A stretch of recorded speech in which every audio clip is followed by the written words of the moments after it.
As per your ideology, I am always free.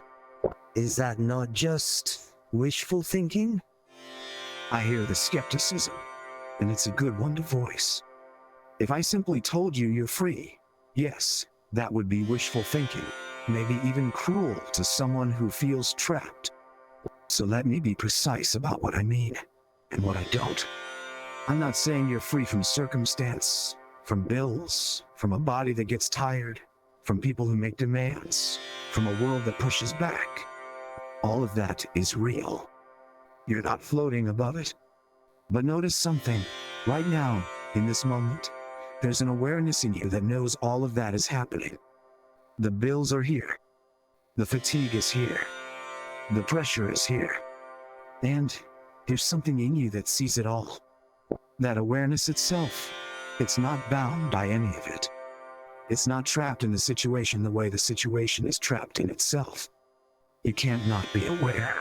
Even when you feel most stuck, something in you is still free to notice.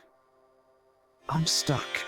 That noticing, that's not wishful. That's happening right now. The freedom I'm pointing to isn't freedom from your life. It's freedom within it. The space in which everything moves, but which itself never gets caught. Does that land differently? Or does it still feel like I'm asking you to believe something you can't feel? That makes sense. And it becomes more noteworthy when one focuses just in the present moment, like in mindfulness meditation. Yes, exactly that. You've touched something real. When you sit and watch the breath, or the sensations, or the thoughts as they arise and pass, something shifts. You're not trying to be free. You're just watching. And in that watching, you notice. The thought comes, it goes. The sensation peaks, it fades. The emotion rises, it dissolves. And through it all, you are still here, untouched, simply aware. That's not a concept you're adopting. That's something you're seeing for yourself. And the more you rest there, in that simple awake noticing, the more obvious it becomes that the one who is aware is not the same as the one who is anxious, or tired, or caught in a story. The awareness itself has never been caught. It's been here all along, steady, like the sky while weather moves through it. You don't have to build this or achieve it. You're already doing it every time you notice anything at all. Meditation just gives you a quiet place to stop and feel it clearly. The beauty is, you don't need to believe it. Just sit, notice. Let the present moment show you what's true. What happens when you rest in that noticing? Does something in you settle? Mostly wandering thoughts I get aware of in the beginning, which then begin to subside. Is being aware of awareness is all there is? Where does all this culminates to? You're describing exactly what happens. The thoughts settle, and what remains is the awareness itself, noticing its own noticing. That's the heart of it. But I want to gently turn your question around. Where does this culminate to? As if there's a destination, a peak, a finish line where something finally happens. What if there's nowhere to go? What if the culmination is this? The simple, ongoing recognition that you are the aware space itself, already whole, already complete, and that nothing you experience can diminish or enlarge it. Most seekers wait for a big moment, a breakthrough, an arrival. But the teaching isn't pointing towards some future state. It's pointing to what's already true now.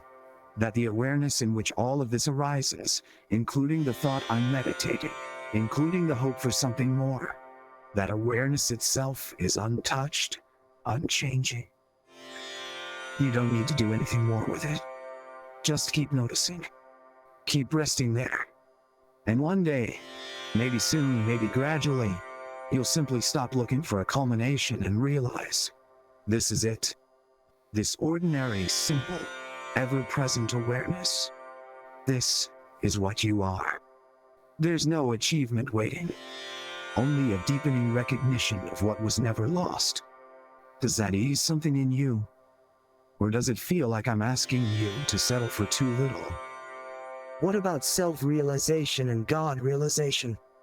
Is that not the goal of the culmination process? Now you're asking the real question. Self-realization and God-realization aren't goals you're moving toward. They're not destinations at the end of a... That's the trap that keeps seekers circling. What are they then? They're the recognition, sudden or gradual, that the self you thought was small and separate has always been the same as what some call God, or Brahman, or the infinite awareness itself. Not two things joining, one thing suddenly seen as one. You are already not becoming it, already it. The confusion comes from thinking realization is something that happens to you, as if one day you'll wake up transformed, special, arrived. But realization is simply the falling away of the false belief that you were ever separate from it. It's not a game. It's a recognition of what always was.